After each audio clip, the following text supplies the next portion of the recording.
kepada moderator kita, yaitu Pak Henry, untuk merelakan pembicara kita pada siang hari ini. Silakan kepada Pak Henry. Oke, terima kasih Pak Pendi. Assalamualaikum warahmatullahi wabarakatuh. Yang Bapak Ibu peserta webinar Magister Mechanical Engineering Swiss German University. Ini webinar kita di bulan puasa. Semoga di bulan puasa ini banyak dapat berkah. Kemudian di bulan puasa ini kita mendapatkan sharing knowledge dari Bapak Dr. Edi Sofyan.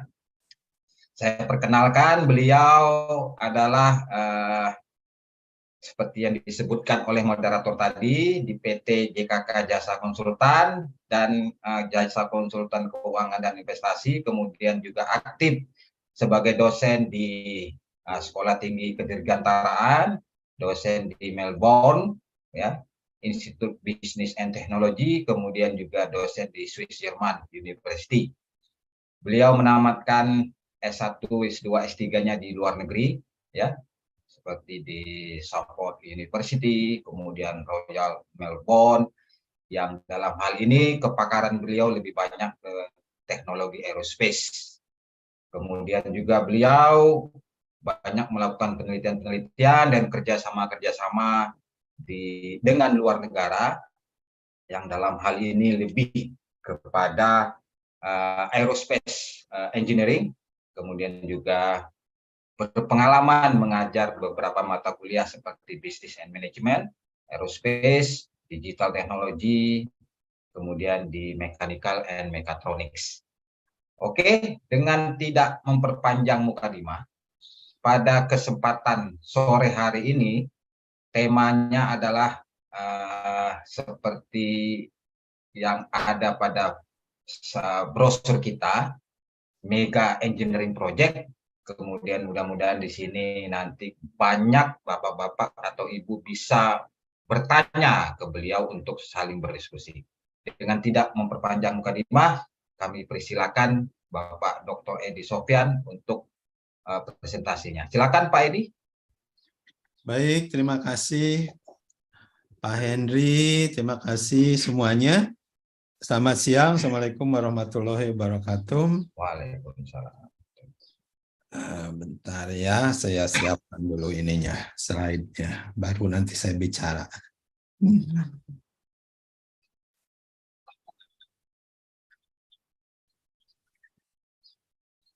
Ya, hari ini dengan senang hati saya bisa bertemu lagi rekan-rekan SGU ini. Ada beberapa yang memang kebetulan di kelas saya, ya, Sustainable Project Management. Jadi ada beberapa ya, Pak Manu juga ada. Dan juga ada beberapa yang dulu pernah ya sama-sama di kelas dari UT ini banyak juga. Salam bertemu lagi ya, sudah sekian lama tidak berjumpa.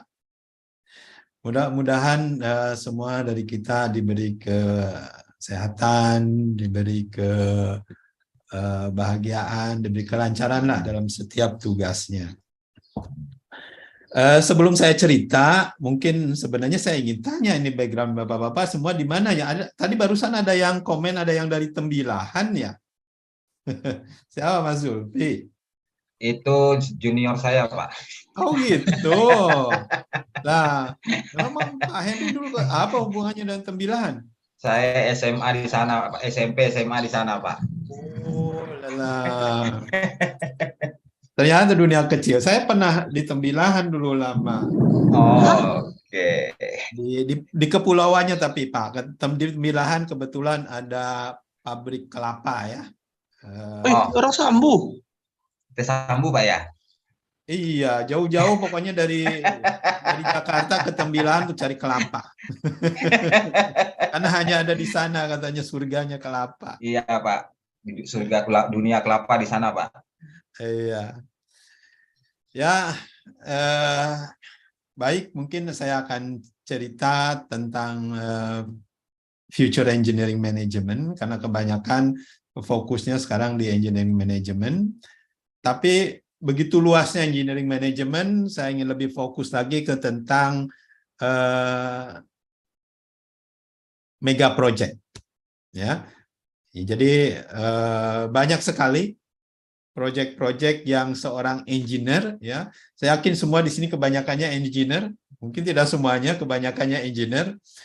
Nah, dulu waktu saya bicara-bicara ke mahasiswa, kalau bertanya kenapa sekarang Anda sudah engineer selesai satu, lalu ngambil S2, kenapa sekolah lagi? Atau ada sebagian yang ke MMA atau ke manajemen atau yang ke MBA, ya. Pak, saya ingin karirnya naik. Pak, saya ingin punya usaha sendiri. Pak. Jadi banyak alasan-alasan yang menyebabkan dari kita, dari seorang engineer yang background-nya asalnya teknik, ingin ke manajerial. Ya. Itu juga dulu saya ceritanya sedikit cerita tentang saya. Ya. Saya dulu background-nya memang engineering. Ya, 1 S2 S3 di engineering. Setelah selesai sekolah, ya saya bekerja di National Aerospace, ya, NASA-nya Indonesia lah, ya. Seorang engineer. Ini kan 18 tahun saya di engineer. Akhirnya saya resign, saya buka usaha, dan sekarang di dunia usaha dan di investasi. Jadi kenyataannya bahwa kita hidup di dunia ini, di proyek, akan selalu dipertanyakan tentang kemampuan kita memanage. Ya, terutama seorang engineer tidak jauh kehidupannya dari sebuah proyek. Ya, makanya bagus sekali bapak-bapak semua kalau punya background di engineering, juga sekarang punya managerial skill. Atau yang awalnya managerial skill, cari di further study-nya ke hal yang bau-bau engineering. Jadi kombinasi antara engineering management sangat penting sekarang ini, ya. Oke, tak terasa setahun yang lalu saya juga cerita di Engineers Talk ini yang ada hubungannya sama project management, ya. Jadi strategi for successful project management in the future itu Desember tahun 2001, ya, sudah setahun yang lalu. Jadi sekarang ada sedikit hubungannya. Pertanyaan yang akan kita bicarakan hari ini, yang pertama, kita Indonesia punya mega project, ya, salah satunya IKN, ya, banyak yang lainnya. Nah, apa benar mega project seperti ini akan memberikan kesejahteraan bagi bangsa Indonesia? Ya, kita inginkan sesuatu yang mega itu efeknya, pengaruhnya terhadap bangsa kita yang harusnya besar. Lalu kita perannya apa? Ya, sebagai engineers yang punya skill manajerial di big project ini, harus seperti apa peran kita supaya terutama kitanya ikut sejahtera, ya tentunya negaranya juga ikut sejahtera. Ya mungkin dua hal itu yang akan kita bicarakan, tentang mega project itu sendiri dan tentang peran kita di mega project. Ya, harus seperti apa. Jadi ada beberapa talks, ya, webinar dalam segala macam yang nyerempet tentang mega project. Ya, salah satunya akhir tahun kemarin ada Indo Defense, saya juga mempresentasikan tentang development mega project untuk security Indonesia, ya, karena ada hubungannya sama defense. Juga setelah itu di Astra, ya, saya juga menceritakan tentang project hubungannya antara pabrik mobil sama pabrik space. Lalu yang berikutnya saya juga membicarakan tentang persiapan SDM untuk beberapa mega project. Ya. Jadi semuanya terkait, ya, sekalian sekarang saya bicarakan juga tentang mega project lah, khususnya buat bagaimana kita mempersiapkannya. Baik, saya mulai, ya. Nanti mudah-mudahan setelah selesai, ya mungkin 30 menit atau 30 menit sedikit, saya akan cerita. Setelah itu kita lanjutkan tadi dengan tanya-jawab, katanya. Jadi Indonesia mempunyai beberapa mega project, ya. Kembali lagi pertanyaannya, bagaimana menurut Anda proyek mega yang Indonesia punya, apakah impact-nya besar buat kita? Yang pertama, yang kedua, bagaimana peran kita? Ya, itu yang sedikit demi sedikit akan kita bahas dan kita cari insight-nya lah. Ya. Apa yang akan Anda rencanakan 5 tahun ke depan? Ya, mudah-mudahan Bapak-Bapak di sini semua punya rencana. 5 tahun itu waktunya bentar sekarang ya. Jadi dalam 5 tahun itu sebuah mega project bisa dilaksanakan. Ini ada beberapa contoh mega project ya yang merubah dunia. Yang pertama ada beberapa ya, tentunya 3 saja yang saya sebutkan, banyak yang lain, tapi yang signifikan, cukup signifikan. Yang satu tentang Hyperloop, yaitu tentang transportasi di darat. Yang kedua tentang International Space Station, ya, sebuah rumah melayang-layang di orbit. Ya. Yang ketiga tentang energi, yaitu energi fusi, ya, ITER project. Jadi 3 project ini merupakan mega project yang semuanya, hampir semuanya dilakukan secara kolaborasi beberapa negara. Karena yang namanya mega, makin banyak negara yang berkecimpung, akan makin besar impact-nya terhadap dunia. Makanya yang kita bicarakan yang besar impact-nya terhadap dunia. Ya, Hyperloop yang pertama.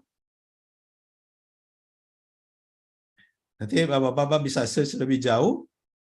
Ya, sebenarnya Hyperloop merupakan proyek yang digadang-gadang oleh Elon Musk ya, dan pernah waktu ke Indonesia kan menawarkannya ke Pak Jokowi ya, tentang high speed transportasi ya. Dia bilang daripada bikin tol ya dari ujung Indonesia ke ujung Indonesia, dari Sabang sampai Merauke, masih lebih murah secara hitungannya Elon Musk, katanya lebih murah kalau dibikin Hyperloop. Ya, bikin tunneling, ya, baik di atas maupun di bawah. Ya. Jadi cost per kilometer pembuatannya masih lebih murah daripada bikin pakai jalan tol biasa. Ya. Karena di sini tidak ada membebaskan lahan, ya, sehingga kuncinya adalah bagaimana mengebor. Ya. Dan itulah yang perusahaan yang dibuat oleh Elon Musk, yaitu boring, ya, bikin bagaimana cara mengebor supaya murah. Intinya hanya itu. Karena setelah dibor, dimasukkan pipa, di dalamnya di vakum, itu bisa diisi apa aja. Ya, seperti senapan, ya, kecepatannya bisa melebihi kecepatan pesawat terbang. Ya, pesawat terbang kalau kita tahu kalau kita naik 737 ada kecepatannya katakanlah sekitar 800-900 km per jam. Ini bisa 1.200. Artinya kecepatannya lebih cepat daripada pesawat, tentunya berarti sampainya lebih cepat, lalu harganya juga lebih murah. Akan menjadi kontender pesawat. Padahal sekarang Indonesia sangat mengandalkan transportasi dari tiap daerah di Indonesia. Indonesia kan banyak pulau ya, banyak pulau, banyak laut. Kita sekarang ini mengandalkan pesawat terbang transportasinya. Padahal itu mahal pesawat terbang. Apalagi pesawat yang digunakan pakai jet. Jauh lebih mahal. Ya, jauh lebih murah pakai baling-baling. Tapi kenyataannya ya kita semua pakai jet. Ya, terbang ke Bandung, dari Jakarta terbang ke Jogja pakai jet. Ya, mahal itu. Ya. Artinya cost-nya sebenarnya yang kita tanggung sekarang ini untuk transportasi antar kota itu masih relatif cukup mahal. Ya, walaupun udah dibilang orang sekarang udah bisa naik murah lah, 1 juta dari Jakarta ke Jogja masih bisa dibayar gitu ya seorang. Nah inilah benefitnya, jadi kecepatannya bisa jauh lebih cepat dan bisa lebih murah. Ini sebenarnya mega project yang seharusnya menjadi sesuatu yang kita pikirkan sebagai seorang engineer ya, terlepas dari political will dan hal-hal yang lain. Karena apa? Konsekuensinya terhadap negara Indonesia sangat signifikan. Ya. Bayangkan sekarang ini tidak mudah ya transportasi dari tiap kota di Indonesia. Jika seandainya ada di antara kita yang punya visi engineer-engineer kita yang punya visi, ya, menggadang-gadang sebuah sistem transportasi alternatif ke pesawat dan kapal laut, apalagi mobil darat itu pelan, atau sekarang kereta, ya, kereta cepat itu masih lebih mahal sebenarnya daripada Hyperloop. Ya, sebuah breakthrough. Itulah gunanya mega project, bukan project-project seperti biasa membangun sebuah gedung pencakar langit 30, 40, 50 lantai. Itu normal-normal saja, tidak begitu signifikan. Kita tidak bilangnya mega project. Tapi sebuah mega project seharusnya mempunyai efek terhadap Indonesia yang signifikan. Ya, seperti tadi, jika seandainya ada transportasi yang beda, begitu murah, begitu cepat, ya, dan begitu dibangunnya juga cepat, tidak sampai 3-4 tahun bisa terselesaikan. Ya. Itulah seharusnya menjadi pilihan seorang engineers di bidang project yang sedang mencari-cari sebuah proyek yang signifikan. Itu yang pertama. Lalu yang kedua tentang International Space Station. Ya, ini juga mega project, ya. Mega project yang signifikan pengaruhnya terhadap manusia. Ya. Ini adalah Space Station, ya, di atas, ya. Sebenarnya nggak tinggi-tinggi amat, ya. Jaraknya mungkin sekitar 500 km. Ya, antara jalan Bandung, Jakarta, Jogja lah. Ya, jadi dekat sebenarnya. Ya. Di atas ada beberapa negara, ada 7 negara di dunia yang bergabung ngumpulin uang bikin Space Station. Ya. Nah, kebetulan tahun 2030, jadi cuma hanya beberapa tahun lagi ini akan pensiun. Habis masa pakainya lah. Udah ketuaan, ya. Udah 20 tahun lebih ini rumah di atas. Nah, sekarang saatnya untuk membuat yang baru. Nah, Indonesia boleh punya tidak? Nah, kenapa Indonesia tidak punya? Ya mungkin nanti jadi bahan diskusi lah, ya. Nanti di bahan discussion. Kenapa tidak menjadi mega project buat kita mempunyai space station? Apa keuntungannya? Ya, itu yang menjadi long discussion nanti. Tapi ada kemungkinan semua negara akan punya space station di atas sana. Efeknya apa? Akan banyak sekali terhadap pembangunan infrastruktur tiap negara. Ya, jadi tadi ada 7 negara dan tiap negara itu banyak perusahaan-perusahaannya, banyak engineering-nya. Jadi subkonkan, jadi bermacam mega project di dalamnya. Ini udah berpuluh-puluh tahun dan merupakan mega project yang berhasil hingga saat ini. Jadi sampai saat ini banyak sekali perusahaan-perusahaan subkontraktor daripada membangun International Space Station di atas yang sudah mempunyai kemampuan baik itu teknik maupun manajerial bagaimana membuat sebuah mega project yang berhasil. Berkolaborasi seluruh perusahaan di seluruh dunia, ya. Jadi ada perusahaannya Axiom Space, Bigelow Aerospace, ya, dan Nanorak. Ini hanya 3 dari ratusan perusahaan yang sudah punya pengalaman membangun infrastruktur di angkasa, ya. Nah, ini perlu buat Indonesia, sangat-sangat perlu. Jadi saya jelaskan signifikannya. Lalu mega project yang ketiga adalah tentang energi, ya. Ini juga proyek sudah lama, sudah hampir tahun ke-15 nih, ya, berlanjut. Jadi bagaimana seluruh dunia bergabung di Perancis bikin sebuah reaktor untuk fusi, tenaga fusi. Ya, anggap udah hampir 10 tahun lebih ini, ya, proyek ini berjalan. Benefitnya apa? Kenapa? Ya, kenapa bisa bekerja sama mengumpulkan dana untuk mengerjakan proyek ini? Karena lihat benefitnya. Clean, abundant energy. Bayangkan, ya, sekarang yang ribut-ribut tentang energi fosil segala macam akan tidak jadi masalah lagi. Tentang energy security, ya, setiap negara nanti akan jauh lebih mudah. Clean energy, tidak ada radioaktif, ya. tidak berbahaya, dan lain-lain. Jadi banyak sekali pengaruhnya ya. Ya mudah-mudahan nanti tahun 2025 sudah bisa mulai menghasilkan energi. Jadi begitu besarnya pengaruhnya proyek ini jika ini berhasil. Ya. Dan tentunya sebelum ini direncanakan ya possibility keberhasilannya memang sudah terbayang. Ya. Jadi ketiga proyek ini adalah mega proyek yang punya signifikan pengaruhnya terhadap kehidupan kita di dunia dan ke depannya. Nah, apa yang kita rencanakan 5 tahun ke depan? Adakah mega project yang kita buat? Ya, baik secara Anda personal ataupun secara negara. Ya. Saya hitung itu tidak banyak mega project Indonesia. Ya. Dan kalau saya di kelas, saya suka tanya ke tiap orang, ya, apa mega project Anda? Ya. Punya tidak? Nah, seharusnya setiap orang punya mega project.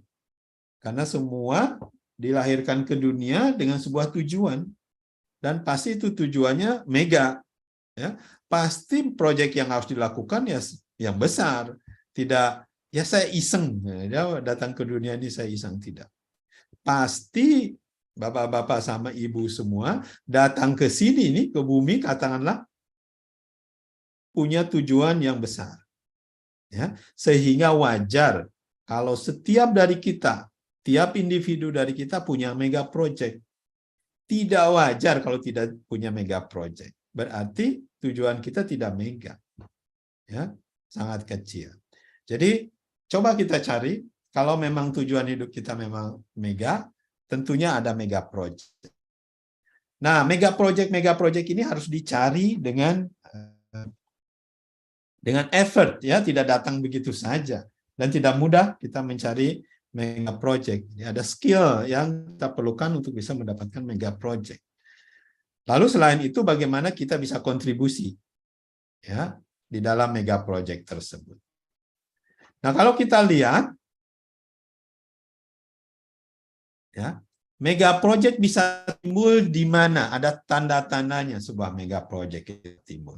Kita lihat dari sejarah, ya, dulu diawali dengan eksplorasi, ya.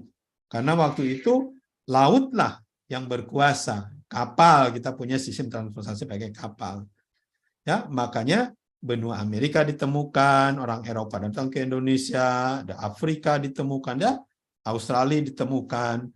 Dengan eksplorasi menghasilkan mega project, menghasilkan kesejahteraan. Lalu setelah itu kita menemukan industri mesin uap, kereta api. Sistem transportasi ini jadi unggul. Ya. Dan sekarang ada pesawat terbang. Dari titik dunia ke dunia, dari ke dunia ke dunia, gampang sekali dihubungkan. Eksplorasi ini menghasilkan mega project. Dengan adanya pesawat, dengan orang mudah pindah dari satu tempat ke tempat lain di dunia, mega project banyak sekali di-create. Ya. Nah, setelah pesawat apa? Ya. Tentunya ada eksplorasi berikutnya. Ya.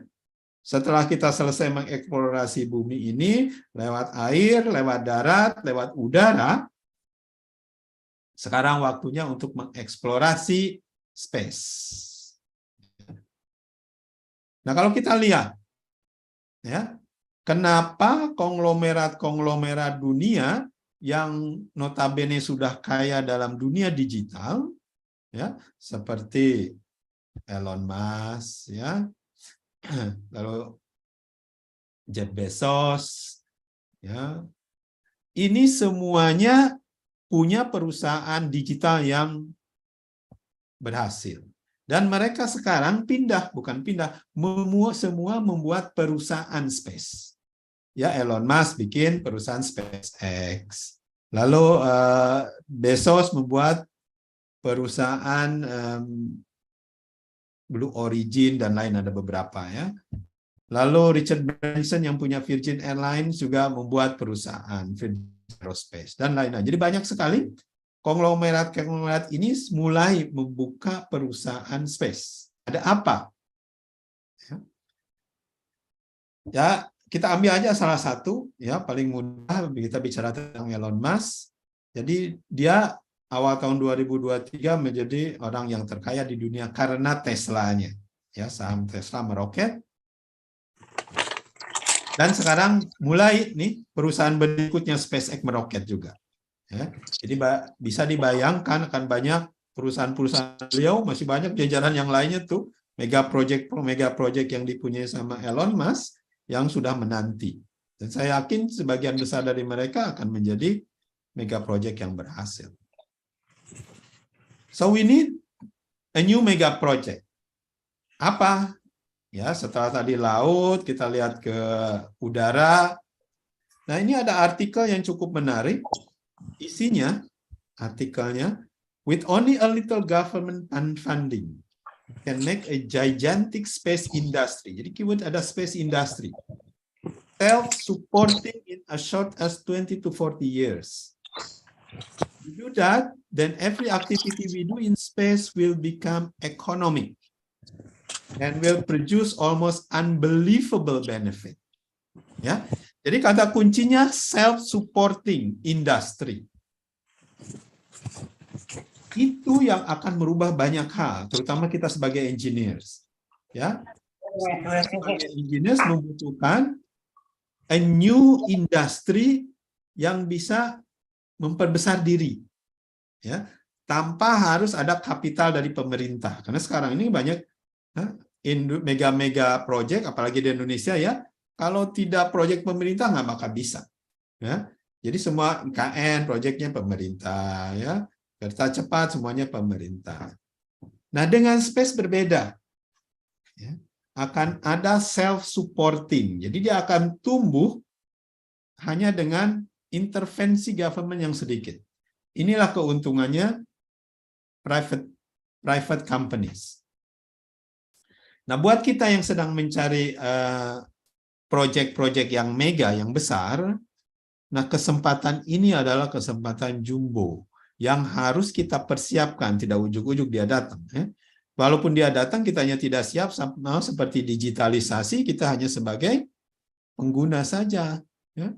Tidak ikut berkontribusi. Ya. Nah, jangan sampai terjadi seperti pengalaman digitalisasi. Space 2 namanya. Jadi industri space harus kita kawal, malah harus kita embrace dari sekarang. Karena akan banyak sekali mega project yang harus kita tangani. Ini contoh mega project Indonesia ya. Jalan tol Trans Sumatera itu yang paling besar tuh, hampir 500 triliun. Ibu kota IKN 460 triliun. Lalu kereta cepat nih 80 yang mau naik ya sampai 120 triliun. Ini adalah mega project yang Indonesia punya. Tapi kalau kita bandingkan mega project ini dengan project space, ya, ini masih kelihatan kecil. Berapa besar mega project space? Mars, ya, yang punya Elon Musk. Ini bisa sampai 150.000 triliun. Super mega project. Apollo program yang berapa puluh tahun yang lalu mendaratkan manusia ke bulan, itu kalau dinilaikan dengan rupiah sekarang 4.200 triliun, ya, itu hampir 1,5 kali APBN Indonesia. Jadi begitu besar uang yang dikeluarkan oleh Amerika waktu itu, ya. International Space Station itu 2.300 triliun, ya, hampir sama dengan APBN Indonesia setahun. Kalau harus dikerjakan sendirian satu negara. Artemis program, ya, Artemis program itu adalah program Amerika mau kembali lagi ke bulan. Baru kemarin ya, 2 bulan yang lalu, roketnya bisa sampai Artemis 1, bisa sampai mengelilingi bulan balik lagi ke bumi. Jadi sudah sekian tahun, 20 tahun lebih, tidak pernah ke bulan, sekarang balik lagi ke bulan dengan teknologi berbeda tentunya, yaitu menghabiskan 1.500 triliun. Jadi, kalau mencari proyek yang besar, mega project, di space banyak. Ya. Jadi proyek-proyek yang mega project di Indonesia, yang sekarang kita bilang mega, KN 500 triliun, masih dibilang kecil untuk mega project di space. Ya. Mari kita lihat space economy sehingga kita bisa meng-create. Ya, bukan hanya kita, itu secara kolaborasi internasional akan banyak sekali mega project yang perlu ditangani. Ya. Ini salah satunya adalah International Space Station yang baru. Ya, karena beberapa tahun lagi akan pensiun, sehingga yang baru harus dibuat dari awal lagi ya. Kalau kita lihat perlu uang 660 billion US dollar. Besar sekali, ya. Jadi hampir 1 triliun US dollar lah ke sananya. Nah, ini bukan dream, tapi sudah ada proyeknya. Jadi ada 4 perusahaan yang sudah menyiapkan International Space Station yang baru, ya, Axiom, Orbital, Starlab, dan Starship. Jadi ada 4 kandidat yang sedang melamar ke NASA untuk dapetin proyeknya. Jadi proyeknya besar, ya. Ini ada contoh 4 yang sudah mengajukan, ya, ada beberapa proposal. Tapi yang menarik proposal yang terakhir, ini kita banyak bicara nanti karena ini ada pengaruhnya dengan Indonesia. Ya, Starship. Dia bilang hanya dengan sekali peluncuran saja, ya, bisa menyelesaikan program International Space Station dengan sekali peluncuran. Jadi begitu drastis perbedaannya ya. Padahal perusahaan yang lain perlu 11 peluncuran, ya, yang sekarang aja 20 tahun, 10 tahun baru selesai. Ini dengan 1 kali peluncuran bisa berhasil. Perubahan teknologi yang menyebabkan itu terjadi. Ini NASA luncurkan roket Artemis 1, ya, misi ke bulan. Ya. Desember kemarin telah berhasil perjalanan 25 hari. Bayangkan, ini roket dipersiapkan hampir 7 tahun baru meluncur. Kemarin tahun 2022. Ya, dan berhasil. Tahun depan 2024 akan meluncurkan kembali. Dengan nanti tentunya ada manusia dan manusianya akan didaratkan lagi ke bulan. Perempuan pertama mendarat di bulan. Dan bukan hanya itu, di bulan akan bikin koloni. Jadi yang kalau kemarin-kemarin datang ke bulan balik lagi ke bumi, nah kalau sekarang datang ke bulan untuk tinggal di sana. Untuk bikin rumah, untuk bikin ruko, dan bikin yang lain-lainnya. Untuk bikin industrial complex di bulan. Jadi ada perbedaan programnya yang sekarang menjadi koloni di bulan. Jadi bukan hanya untuk jalan-jalan. Jadi kita bilang itu industri space 2.0. Artinya mulai muncul perusahaan-perusahaan swasta dengan dananya swasta, dengan kemampuan swasta tanpa ada intervensi dari negara. Itu adalah mega project di space, ya. Kita perlu mengeksplor lebih jauh lagi karena di sini swasta, ya, bukan lagi tentang negara. Jadi kita akan unggul. Bapak-bapak, kita sebagai personal akan unggul jika apa? Kita berselancar di ombak yang sedang berjalan, ya, rise on the tide. Ombak yang sedang berjalan itu apa? Ada industri 4.0 atau 5.0, ada space 2.0. Kalau dua-duanya itu kita gabung, akan banyak sekali mega project yang menjadi tantangan buat kita semua. Ya. Nah, sekarang pertanyaannya, bagaimana kita mempersiapkannya? Ya, sebagai masing-masing pribadi, terutama seorang engineers, ya, atau seorang manajer, bagaimana menyiapkan diri kita untuk bisa meraup mega project tersebut, atau malah mempunyai ide untuk meng-create mega project. Ya, sebelum kita mempersiapkan diri kita coba sedikit review tentang Society 5.0, ya, industri 4.0, lahirlah Society 5.0. Di Indonesia ini punya masalah. Kita punya 3 masalah, ya, dari pembelajaran sebelum-sebelumnya. Masalah pertama adalah penguasaan sains dan teknologi orang Indonesia rendah, ya, secara general. Makanya beruntunglah bapak-bapak yang di engineering, ya, belajar tentang teknologi sehingga lebih unggul dibanding yang lain. Tapi secara keseluruhan kita masih rendah. Yang kedua, infrastruktur digital dan internet masih rendah juga. Ya.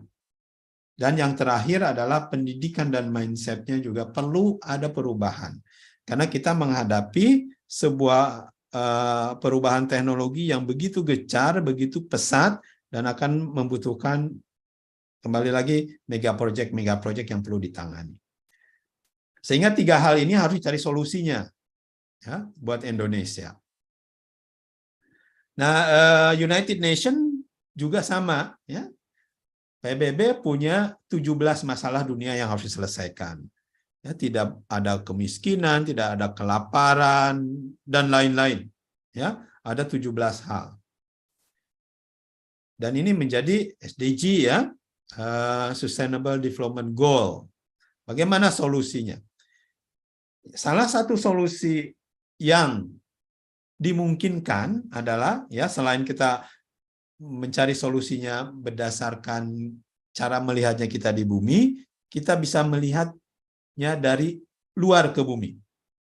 Ya, thinking outside the earth. Karena kebanyakan kadang-kadang polusi pabrik itu yang terjadi terhadap udara, terhadap air itu masalahnya apa ya? Karena masalahnya pabriknya ada di bumi. Coba pabriknya kita pindah. Misalkan, ya, kita geser pabriknya mungkin ke space, katakanlah, ya, tentunya polusi di bumi jadi tidak ada, ya, polusi udara tidak ada, polusi air juga tidak ada. Itulah yang diinginkan bumi. Bumi ingin lebih bersih, ya. Jadi kita pindahin ke atas, ya, sesuatu yang sedikit mengotori bumi. Jadi ada kemungkinan solusi-solusi seperti itu, solusi-solusi yang sekarang susah dicari permasalahan yang susah dicari solusinya di bumi ini, ya kita pindahkan, geser ke space. Jadi ada 3, ya, eksplorasi ke orbit, eksplorasi ke bulan, dan eksplorasi ke Mars. Dan 3-tiganya ini sedang gencar-gencarnya dilakukan oleh perusahaan-perusahaan di dunia, ya. Jadi Space 2.0 bereksplorasi ke space, ya. Ada beberapa bukunya banyak. Space is open for business sekarang. Jadi tadi seperti saya utarakan, ada banyak perusahaan-perusahaan swasta sekarang yang kita bisa ajak kolaborasi. Ya. Jadi Indonesia nggak perlulah kita bikin ground infrastruktur dari awal, bikin perusahaan space yang bisa meluncurkan roket misalkan. Kita kerjasama aja sama perusahaan-perusahaan yang sudah ada. Ya, sama dengan digital juga sama, kita berkolaborasi sama perusahaan yang sudah punya chips misalkan. Jadi perusahaan-perusahaan Dynetics, Space sama yang lainnya, ya, mereka sudah siap. Juga Cina, ya, Cina sangat unggul sekarang di space, mereka gencar-gencarnya ke space. Karena kenapa? Karena itu salah satu solusi untuk prosperity, ya, terutama di dunia. Jadi ada pergeseran peran dari tadinya yang dilakukan oleh negara, sekarang dilakukan oleh swasta. Yang dulunya NASA, sekarang SpaceX, sekarang Blue Origin, sekarang Virgin Galactic, ya, perusahaan banyak muncul. Kalau dulu hanya negara-negara besar seperti Amerika, ya, Perancis, terus Cina, Jepang, Rusia. Sekarang yang bisa buat roket itu ratusan perusahaan. Kalau Bapak lihat di di bursa saham di Amerika, perusahaan-perusahaan yang perlu pendanaan untuk membuat roket itu ada 100 lebih. Jadi dengan begitu besarnya peran swasta, makanya harga akan turun. Itu seperti biasa, kalau swasta udah banyak berkompetisi, cost akan turun. Nah, cost akan turun, industri akan maju. Ya. Jadi itu yang kita lihat di Space 2.0, ya. Sesuatu yang tadinya besar cost-nya sekarang sudah mulai affordable buat semua private companies. Ya, kalau kita lihat ini contohnya big spending in space. Ya, ini APBN Indonesia tahun 2022 3.000 sekian. Kita bandingkan masih kecil dengan program Apollo 11, ya. masih hampir sesuai dengan program-program space yang lainnya. Jadi, jika seandainya kita punya space mega project, ya tentunya akan lebih makmur lah. Ya. Nah, ini perubahannya, perubahan drastis biaya ke space. Ya, jadi ada perubahan harga angkotnya, ya, peluncuran roket. Ya. Yang tadinya 3.000 sekarang cuma 76 miliar rupiah.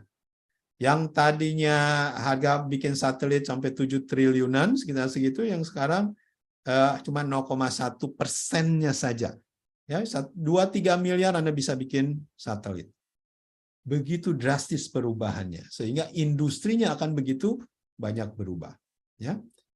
Nah, ini ada contoh perubahan biaya untuk ke space. Ya, kalau zaman dulu nih, waktu saya masih kuliah, sering kita lihat ya program NASA Space Shuttle seperti ini. Ya. Jadi untuk bawa satu orang ke space itu perlu 90 miliar, gitu mahalnya ya.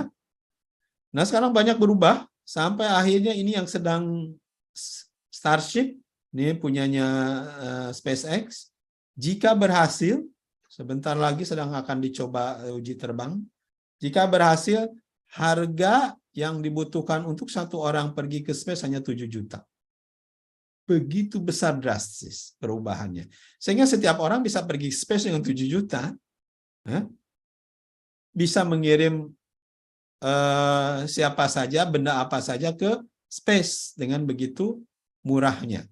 Ya, Gojeknya murah. Jadi itulah perubahan drastis ini yang akan menyebabkan perubahan industri, yang akan merubah proyek-proyek ke depannya. Ya. Jadi tiket ke orbit atau keliling dunia, karena roket ini itu bisa dipakai untuk pengganti pesawat. Ya, mau pergi dari Jakarta, mau pergi ke New York misalkan. Ya, cuma hanya kurang dari setengah jam, ya bisa cuma 10 juta, sama seperti ini pesawat sekarang. Begitu drastis perubahannya. Ya, itulah yang namanya Space 2.0. Nah, disinilah terdapat banyak mega project. Karena space will become a place untuk kita cari uang, cari kerjaan. Ya, kalau saya ngajar ke anak-anak di Dirgantaraan, saya suka bilang ke mereka, mulai dari sekarang Anda harus pergi ke orang tua, minta izin untuk kerja di luar. Saya bilang, di luar bumi maksudnya. Ya, Anda pergi ke orbit, Anda pergi ke bulan, Anda pergi ke space. Ya, karena akan murah Anda pergi ke space. Seperti zaman dulu saya waktu masih kuliah, ya kalau bisa offshore ya, ke luar, lepas pantai. Karena ya kerja 3 bulan balik lagi nggak apa-apa lah, karena gajinya besar.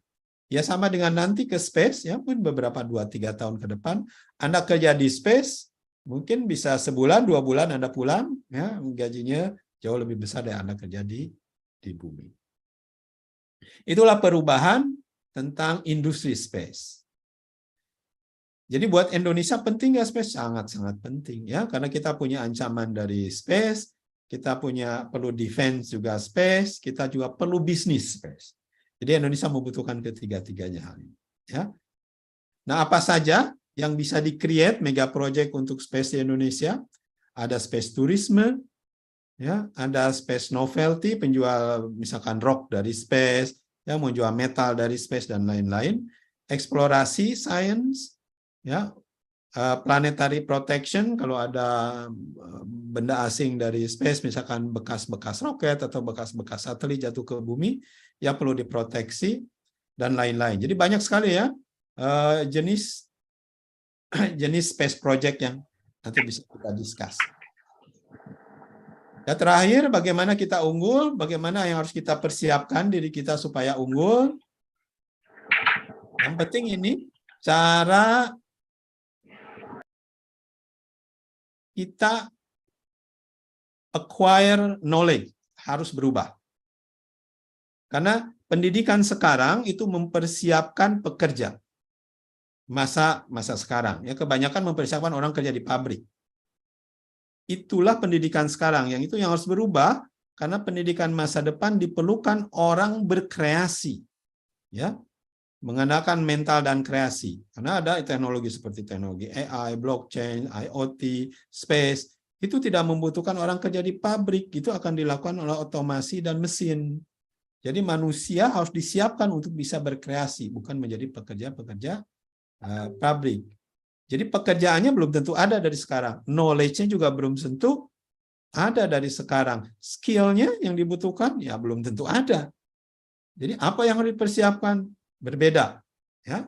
Sehingga yang harus dipersiapkan adalah kapasitas kita dalam menghadapi 4 hal ini. Mindset kita harus diajarkan berubah. Ya, mindset mega project, mindset masa depan harus berubah. Yaitu harus punya banyak curiosity. Keingintahuannya harus banyak. Dan harus banyak menantang status quo. Karena eksplorasi ke depannya. Yang kedua, decision.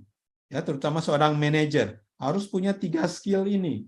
Ya, seorang engineers management harus punya fokus, harus punya kolaborasi, harus punya skill value creation. 3 hal ini harus diajarkan dan harus punya. Kalau Anda ingin menjadi seorang manajer yang menghandle banyak mega project. Lalu cara melakukan sesuatu, action. Harus kreativitas, eksperimen, sama database decision. Jadi semuanya harus berdasarkan data. Dengan adanya AI ini akan jauh lebih mudah. Lalu alat. Ya, kita harus belajar menggunakan alat. Seorang engineer 3 alat. Alat teknologi, mensistemkan sebuah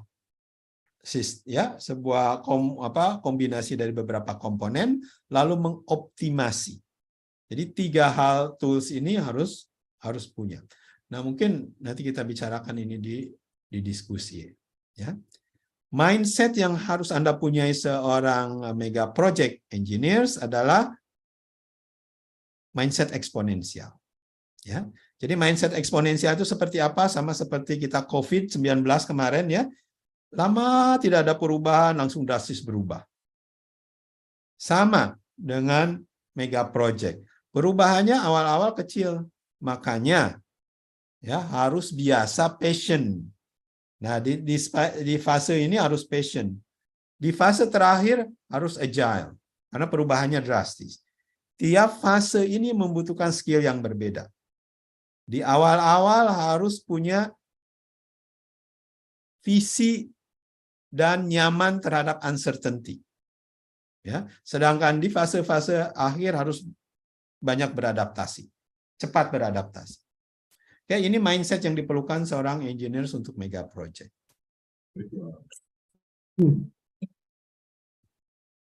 Oke, mungkin sebagai penutup, waktunya udah 3:30. Ya, sebagai penutup, contoh-contoh mega project Indonesia. Ya. Misalkan ini ada Tokopedia, bisa punya hotel di space. Toko kripto, ini perusahaan Indonesia juga bisa punya trading space object dengan NFT. Misalkan bikin spaceport di Biak, perusahaan swasta. Ya. PT Antam ya, bisa menggali metal di asteroid. PLN bisa mengharvest energi dari matahari. BMKG ya bisa join misi dengan weather IoT on demand satelit. Bio Farma bisa melakukan riset untuk biomedicine in space. Universitas misalkan SGU juga bisa memprepare graduate untuk bisa TKI ke space. Ya, jadi TKW ya itu ke space. Gojek bisa punya DHL ya atau sistem paket ya, ngurusin paket ya beberapa tempat di space. Jadi banyak sekali, ada beberapa hal bisa dilihat. Jadi unlimited project. Kalau kita melihat space sebagai the next venture buat project-project ke depan. Ya. Ya, ini ada beberapa jenis project yang beberapa tahun ke depan sudah bisa di-create untuk space. Jadi mari kita siapkan kita semua untuk menghadapi Indonesia ke depan. Indonesia ke depan apa? Society 5.0 dan Space 2.0. Kita sudah mulai, ya, misalkan Telkom sudah kerjasama dengan SpaceX untuk mempersiapkan Starlink. Ya, jadi semua di Indonesia tidak ada blank spot untuk internet. Ada PT Netra Space juga, dia mempersiapkan untuk link dari space ke darat, ya, startup di Indonesia. BRIN juga sudah membicarakan di G20 kemarin, ya, tentang bagaimana kolaborasi G20 yang sekarang sedang dibicarakan juga kolaborasi ASEAN, ya, untuk space industry. Surya Universitas sudah mulai kemarin menyiapkan nanosatelitnya. Jadi banyak sekali, ya, yang harus kita siapkan. Anda diperlukan menjadi engineers yang agile, punya exponential mindset, bereksplorasi ke space. Itu yang dibutuhkan dari kita-kita supaya, ya, mudah-mudahan negara kita menjadi negara yang jauh lebih makmur dari sekarang. Oke, nah terakhir, ini yang sedang saya tunggu-tunggu. Ya, tadinya saya kira akhir bulan Maret ini akan meluncur, ini ditunda sampai April katanya. Starship, ini punyanya Elon Musk, ya sudah puluhan dia buat, sudah disiapkan tuh, sedang nunggu FAA, ya, go ahead dari FAA. Kalau ini boleh meluncur dan berhasil, efeknya apa? Ini sangat drastis efeknya. Biaya kirim paket ke Mars akan jatuh dari 3,6 triliun kirim per kilogram menjadi 1,5 juta. Jauh sekali. Biaya ke orbit akan jatuh dari harganya sampai miliaran, sekarang cuma sampai 7 juta, sampai 20 juta satu orang bisa pergi ke orbit. Dan yang lebih penting lagi, akan ada industrial kompleks di orbit. Yang tadi saya ceritakan, akan banyak negara-negara punya ruko di orbit. Karena murah dibuat. Ya, Space Mega Project for Engineers, ya, mudah-mudahan kita bisa berkontribusi buat negara kita ke depannya. Terima kasih. Assalamualaikum warahmatullahi wabarakatuh. Waalaikumsalam warahmatullahi wabarakatuh. Waduh, ini lebih murah ke luar angkasa nih sepertinya nih, Pak. Ya, daripada ke Biak, ya, Pak, ya. Kita iya. Daripada ke Medan, Pak Heri. Ini benar, ini waduh berbahaya nih, mega project yang akan datang bisa dikembangkan. Sepertinya memang kalau kita perhatikan mega project ini dia slow, hampir tak terdengar, tiba-tiba jadi aja. Nah, ini yang membuat kita kaget-kaget, ya, kaget-kaget mendengar berita-berita sudah sampai ke sana, pengiriman ke sana, harga murah. Waduh, menarik, Pak. Nah, sebelum ada pertanyaan di chat ini ada pertanyaan melalui waktu registrasi. Oh, okay. Pertanyaan pertamanya ada hubungannya ke energi, Pak. Jadi yang ada 5 pertanyaan itu ya, Pak, ya? Ya, yang ada 5 pertanyaan itu, Pak. Okay. Nah, saya yang sudah nomor siapkan jawabannya tuh. Oke, yang nomor 1 itu bagaimana ini katanya? Mindset dari perspektif manajemen fosil ke terbarukan. Itu gimana itu, Pak? Mungkin saya jawab 5-5-nya aja ya, Pak, ya. Nah, boleh, Pak, sambil kita tunggu bisa Bapak jawab karena Ya, Bapak saya sudah jawab terima 5-5-nya. pertanyaannya. Mungkin dalam 1 menit saya jawab 5-5-nya gitu. Saya persilakan ke yang hadir ini untuk bertanya. Tapi oke, saya jawab dulu yang 5 itu karena kebetulan itu kan udah masuk pertanyaannya. Jadi pertanyaannya itu menarik, ya. Saya coba share. Dia ada 5 pertanyaan sudah masuk ke saya tadi di-share tadi di-share oleh Pak Fendi. Jadi ada 5 pertanyaan ini. Ini ya keyword-keywordnya saya highlight dengan warna merah tentang energy management. bagaimana perubahan di sebuah perusahaan supaya lebih mudah berubah. Yang kedua, bagaimana memastikan sebuah proyek mega itu bisa selesai dengan benar. Yang ketiga, bagaimana menerapkan manajemen di lingkungan kerja dengan baik. Ya. Yang keempat, bagaimana cara menghadapi dunia kerja di masa depan, karena ada AI kita akan tersingkirkan. Ya. Ya. Dan yang terakhir, kunci sukses, Pak, karena kita sebagai engineering management ingin sukses. Ya, jadi ada 5 pertanyaan ini, ya kebetulan pertanyaannya sudah datang, jadi saya siapkan jawabannya ya. Dan saya jawabannya, karena teknologi ya, saya tanya ke AI dulu ya. Karena ya pertanyaan seperti itu mudah sekali dijawab oleh AI. Dan saya yakin mirip-mirip jawabannya. Nah ini saya tanyakan ke Bing. Ya. Jawabannya nanti saya share. Ya, intinya ada beberapa hal yang perlu dilakukan, tapi jawaban Bing kurang greget. Lalu pertanyaan kedua saya tanyakan juga ke Bing, ya. Ini cuma bagus jawabannya. Seorang engineer, Pak, supaya selesai proyeknya harus apa? Nah, ini jelas jawabannya. Kalau Anda belajar tentang project management ya seperti ini jawabannya ya. Memiliki rencana bisnis yang jelas, tim yang terampil dan lain-lain. Ya, sampai memiliki sistem manajemen lingkungan yang baik.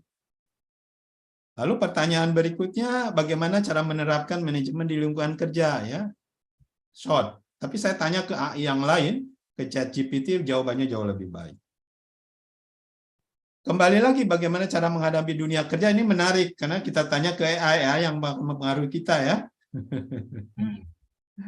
Jadi dalam menghadapi dunia kerja katanya yang kita manusia harus lebih baik adalah meningkatkan kemampuan non-teknis, teknis, menjaga kesehatan fisik, ya, mempelajari teknologi terbaru.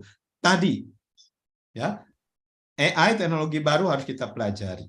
Blockchain teknologi baru harus kita pelajari. Satu lagi IoT. Jadi 3 musketeer itu kalau menurut saya seorang engineering management harus menguasai. Ya. Kenapa? Karena 3 ini tools teknologi yang akan mengakselerasi kerja kita. Ya, kita lihat dengan AI begitu cepatnya, Pak ya. Hal-hal yang dulu tidak bisa dikerjakan ya sekarang mudah dikerjakan oleh AI. Blockchain juga sama dan IoT juga sama. Meningkatkan kemampuan bahasa Inggris katanya ya. Yang nggak perlu amat lah bahasa Inggris ya. Sekarang ada AI akan bantu kita bahasa Inggris. Lalu yang penting yang paling bawah nih, kognitif, kreativitas, kepemimpinan, sama emotional intelligence. Ya, cocoklah dengan apa yang sebenarnya kita butuhkan. Key untuk engineering manajemen sukses apa? Ya, menurut saya jawaban dari ChatGPT jauh lebih baik. Jadi ini ChatGPT answer ya, engineering management, leadership skill, technical expertise, communication, collaboration, project management, adaptability, emotional intelligence, dan lain-lain. Kalau Anda ikut mata kuliah saya di Sustainable Project Management, yang itu kita bicarakan bagaimana Anda menjadi seorang project manager yang bisa menyelesaikan sebuah project, baik itu besar atau kecil. Sustainable itu biasanya besar, karena namanya juga sustainable, bukan one shot project ya. Jadi project yang tidak ada ujungnya. Ya, sama seperti proyek transportasi tidak ada ujungnya, energi tidak ada ujungnya. Hidup kita proyek tidak ada ujungnya. Kenapa? Karena tujuan kita menjadi manusia yang lebih baik. Tidak ada ujungnya. Kapan baik? Besok lebih baik dari hari ini. Lebih baik lagi, lebih baik lagi. Itulah sustainable project. Project yang harus kita hadapi dengan skopnya tidak jelas, mungkin ujungnya tidak jelas, time frame-nya tidak jelas. Artinya semuanya fleksibel. Dan seperti itu harus diselesaikan dengan metode Agile dan Scrum. Ya, kalau belajar tentang project management, 2 ini yang cocok untuk mega project. Ya. Untuk manufacturing, Lean Kanban yang bawa. Kalau project-project biasa ya yang sebesar ini ya, waterfall, PMBOK, Prince. Jadi saya anjurkan kepada Bapak-Bapak Ibu semua untuk mempelajari Agile dan Scrum, khusus untuk menangani proyek-proyek yang sustainable, yang mega ke depan. Jadi keyword-nya adalah inovasi, exponential mindset, disruptive teknologi, ya, yang tadi 3 tadi, dan lain-lain tentunya banyak, dan bagaimana Anda menguasai strategic management. Lalu saya tanyakan lagi tuh pertanyaannya, karena ada pertanyaan berikutnya ke ChatGPT, ya. Ini hasilnya lebih panjang, ChatGPT ngasih jawaban dan cukup bagus daripada Bing. Tapi banyak AI di luar sana yang intinya tugas kita sekarang sebagai manusia untuk menyeleksi, ya, jawaban-jawaban daripada mesin ini, karena mesin kan berdasarkan data yang udah ada. Kita punya keahlian sekarang jauh lebih mudah, ya, mensintesa data-data yang dihasilkan oleh mesin-mesin tersebut. Ya. Jadi harus punya keahlian menggunakan project management yang agile, ya. Sama sepertinya kalau Bapak sekarang sudah mempunyai Microsoft Team misalkan, ya. Bagaimana cara kita berkolaborasi, karena mega project itu intinya berkolaborasi dengan banyak pihak. Saya berkolaborasi sama orang di Amerika dan misalkan di Spanyol, bahasanya berbeda, waktunya berbeda. Ya, jadi saya coba ingin berkolaborasi dengan mereka. Nah, sekarang sudah banyak sekali tools-toolsnya yang memudahkan kita seperti itu. Misal, ya, saya mau update mega project di Indonesia ke rekan kerja di Spanyol dan di Amerika, misalkan. Oke, saya masuk ke, katakanlah ke detik.com, saya cari tentang mega project sekarang, status. Oke? Jadi, kita tanyakan status sekarang tentang mega project di Indonesia, kilas saja, karena di Bing sekarang sudah ada chatnya, jadi saya masuk ke chat. Ya. Kita tanya tentang status mega project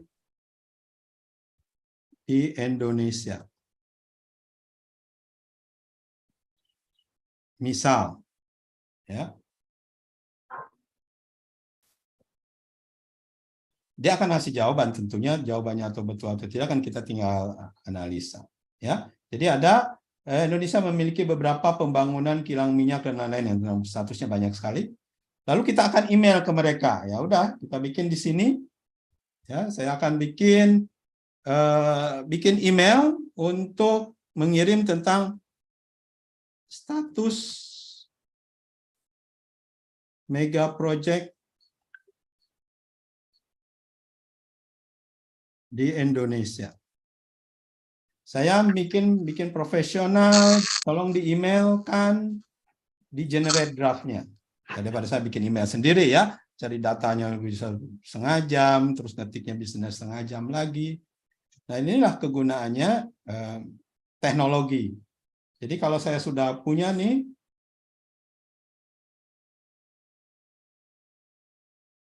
draft-nya, nanti kita bisa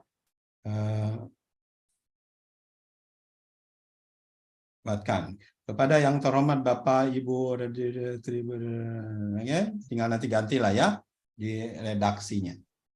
Nah, tinggal saya tentunya buka email, ya, karena anggap aja ini dia sedang bikin tuh. Saya buka email, bikin Outlook. Saya mau kirim ke teman saya tadi di Spanyol, ya, saya ngebahasa Spanyol aja nggak ngerti, ya. Jadi kita buka new email, ya. Masih bikin itunya.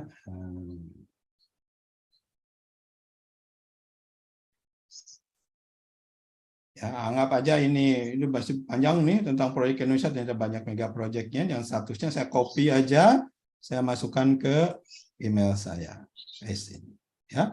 Jadi kepada yang terhormat, ya gantilah ini jadi teman saya, Reynold. Ya. Dengan hormat saya email ini memberikan informasi terkini tentang mega project lah. Nah, tapi kan dia orang Spanyol, ya. Ya, tentunya kita harus ganti bahasanya, translate Ini masih belum selesai. Translate selection to English. Ya, dah saya tinggal kirim udah pakai bahasa Inggris. Ya, kembali lagi mau pakai bahasa Spanyol ya, mudah-mudahan bisa diubah di Spanyol ini. Translate selection to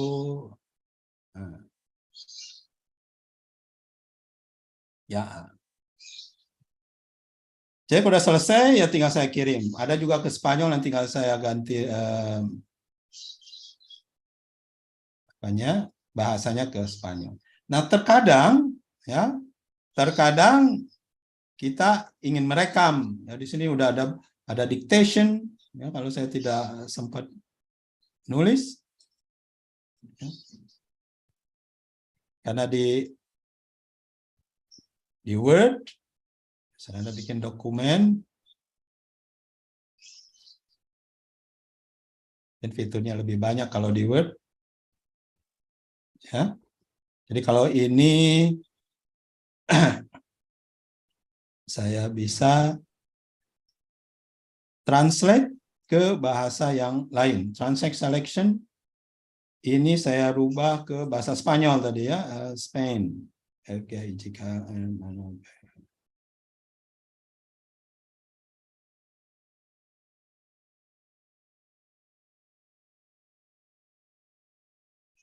Spanish. Ya, insert. Wah, apa artinya saya tidak ngerti. Dan ini juga tentunya ya, zaman sekarang sudah saya bisa dictate. Saya kira saya bisa pakai bahasa Indonesia ya. Kalau tidak salah ini pakai Indonesian ya. I can speak English, then I can dictate everything that is needed for my email. Ya, period. Next line. Jadi pekerjaan sebagai seorang project manager jauh lebih mudah zaman sekarang, ya, karena dibantu oleh tools-tools yang memang ada di sana. Oke, Pak. Oke, Pak. Sepertinya sudah banyak yang terjawab di sini. Kemudian ada pertanyaan baru dari Pak Khairul Afandi terkait teknologi AI. Apakah nanti kemungkinan bisa menggantikan peran dan pekerjaan manusia ke depan? Ya. Jadi AI ini cara kita menyikapinya ya sama dengan persis seperti dulu kita menyikapi komputer. Ya, pada saat komputer datang, kita pekerja-pekerja yang apalagi nggak ngerti sama sekali tentang komputer takut, ya, kerjaan kita akan diganti. Tapi ternyata setelah ada komputer, kita kerjaan malah tambah banyak. Ya. nggak kalah kerjaan kita malah bisa jadi graphic designer, web designer, segala macam banyak lah yang ada hubungannya sama komputer. AI datang sama. Akan ada beberapa banyak pekerjaan yang diganti, iya. Tapi akan lebih banyak pekerjaan baru. Sama seperti dulu pada zaman komputer datang, pada zaman internet datang, pada zaman teknologi baru datang, kerjaan kita tambah banyak. Jadi menurut saya dengan adanya AI, kerjaan kita, kerjaan saya tambah banyak. Kenapa? Karena lebih banyak yang bisa dilakukan. Ya, dulu kalau katakanlah bikin tulisan perlu sebulan, ya sekarang mungkin sehari bisa selesai.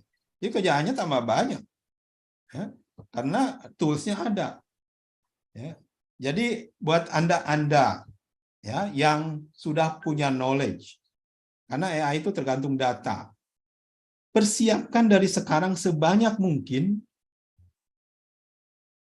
data. Ya, itu harta karun kita, data itu. Ya, sama seperti emas, sama seperti nikel, sama seperti coal, itu harta karun. Jadi sekarang itu dengan adanya AI, nggak usah mikirin lagi tentang emas. Kenapa? Karena emas kita udah ke space, itu banyak asteroid yang punya emas. Ya. Jadi kalau asteroid satu aja dibawa ke bumi, setiap orang itu bisa mendapatkan 10 miliar rupiah tiap bulan. Jadi kita makmur semua emas itu. Tentunya kalau itu digunakan dengan benar, tapi kan harga emas akan turun. Tapi terlepas dari itu, nilainya natural resources itu akan jatuh.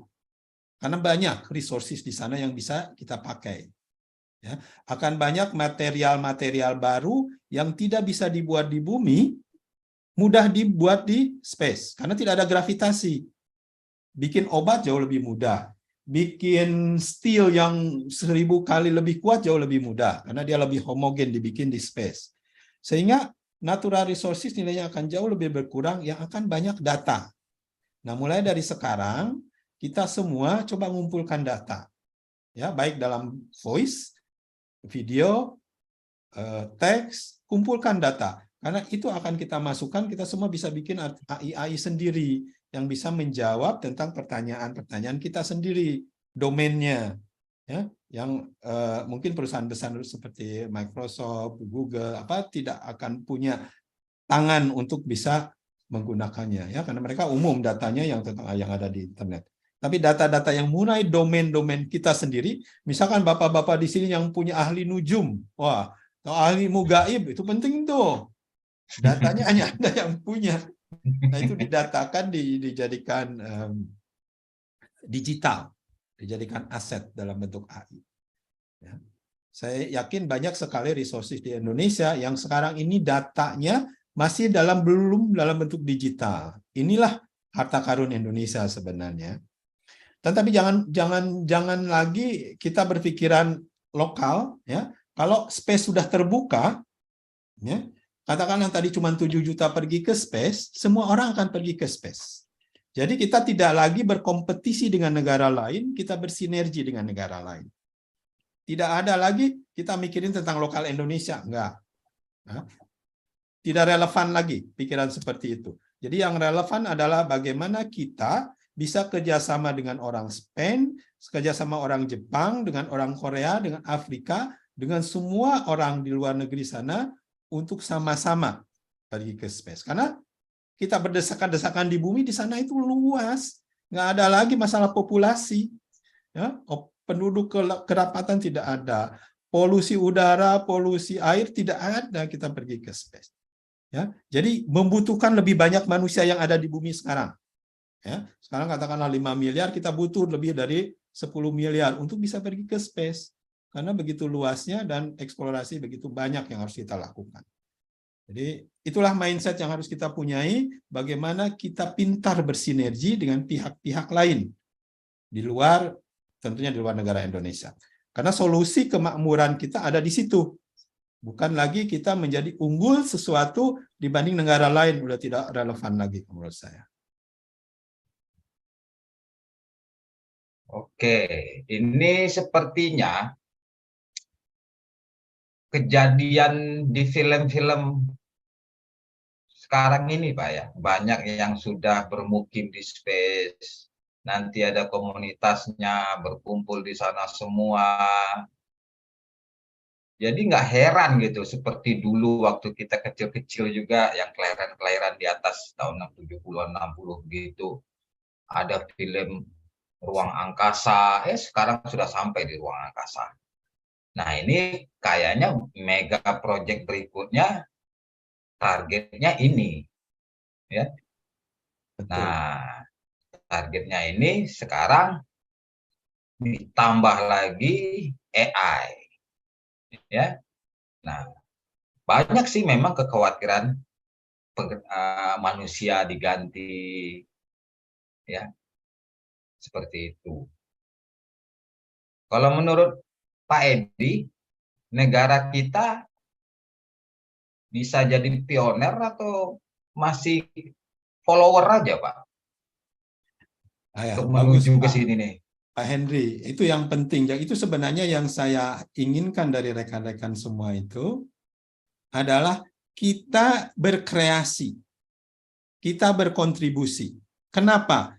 Karena pergi ke sana, kita akan kerjasama, tidak sendirian. Ya, jadi space itu begitu mudah, sama seperti dari Jakarta ke Jogja, begitu dekatnya, ya, 500 km. Dan kalau tadi misalkan Elon Musk ini berhasil, dan saya yakin dua tahun ini pasti dia berhasil. Berhasil buat angkot pergi ke space yang murah. International Space Station itu 6 bulan selesai, Pak. Ya, seperti ini itu International Space Station seperti ini yang dibuat oleh Amazon. Ya, oleh Jeff Bezos. 6 bulan selesai. Setelah selesai dia kontrakan sama seperti ruko. Jadi industrial kompleks. Perusahaan siapa saja yang mau ini ruangan-ruangan, perusahaan siapa saja yang mau meneliti, yang mau jadi turis, yang mau bikin manufaktur di sana, itu sudah disiapkan ruangan-ruangannya. Ya, angkotnya disiapkan, ruangan di sananya disiapkan, kompleksnya, dan cost-nya, karena ini swasta, cost-nya murah dan available ke semua orang. Nah, pertanyaannya, Indonesia, apa yang menyebabkan tidak bisa berkontribusi? Ya, dengan nilai investasi yang kecil, dan orang Indonesia yang banyak, market kan besar. Iya. Tinggal apa yang dicari? Kapital kita punya, kalau enggak kerjasama dengan negara lain mudah. Ya, market sudah punya sendiri, mau buka nasi Padang di sana juga mudah. Marketnya sudah ada, banyak orang Padang ya. Iya. Kemampuan negara lain mau menjual, tidak ada perbatasan dari negara lain, karena bukan negara sekarang, swasta. Ada duitnya dia pasti ngasih. Oh, Bani Piro katanya ya. Iya. Jadi Indonesia harus mampu dan harus mau bikin proyek-proyek ke space. Untuk apa? Tadi mau agriculture, mau manufaktur, mau turisme. Makanya saya contohkan di sini Traveloka punya hotel, mau mining, unlimited. Karena ini eksplorasi ke area yang baru. Dan ingat, kan harganya murah. Itu saja yang menyebabkan semua orang di dunia ini punya kesempatan membuka usaha. Cari duit lah, tanda petik, di space. Itu belum ke bulan ini, belum ke sana lebih jauh lagi dari bulan ini, baru orbit. Ya. Jadi unlimited opportunities lah, kalau menurut saya. Jadi tidak lagi kita hanya memikirkan bumi. Bumi itu lama-lama akan jadi tempat holiday aja untuk yang jelek-jelek jangan disimpan di bumi, pabrik-pabrik jangan disimpan di bumi, pindahin ke atas. Ya, menarik sekali, Pak. Ini banyak teknologi yang berkiprah di sini. Nah, jadi jangan kita khawatir, benar ada yang baru, ada yang hilang. Kesempatan berikutnya akan lebih banyak yang bisa dikembangkan.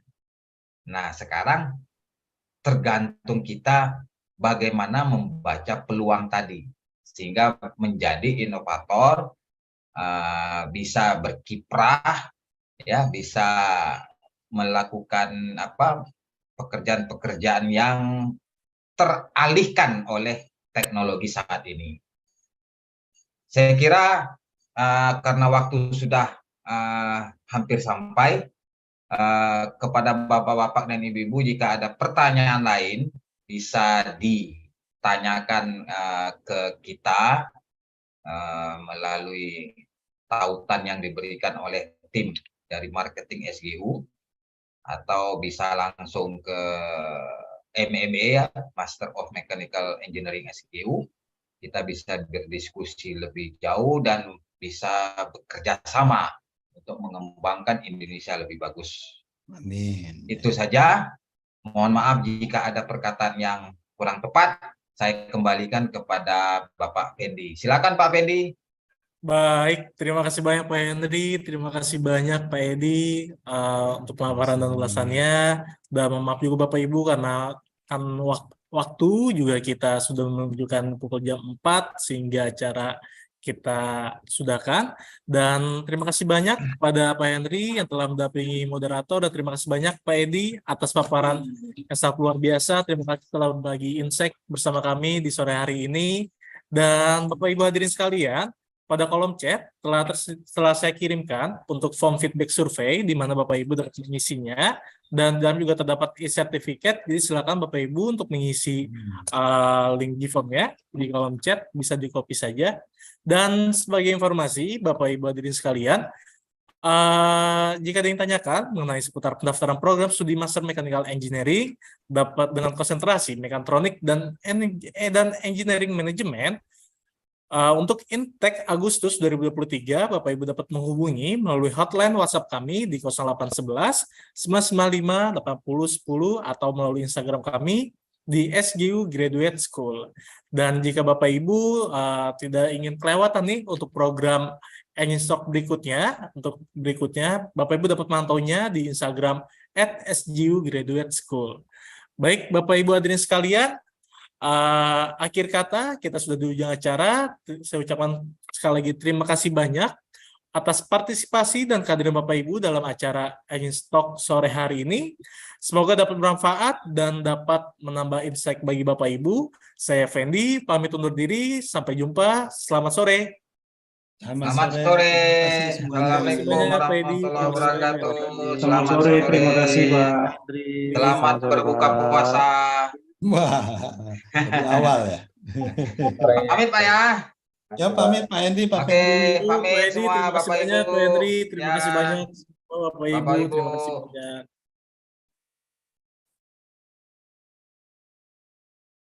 Tadi ada yang kayak double itu.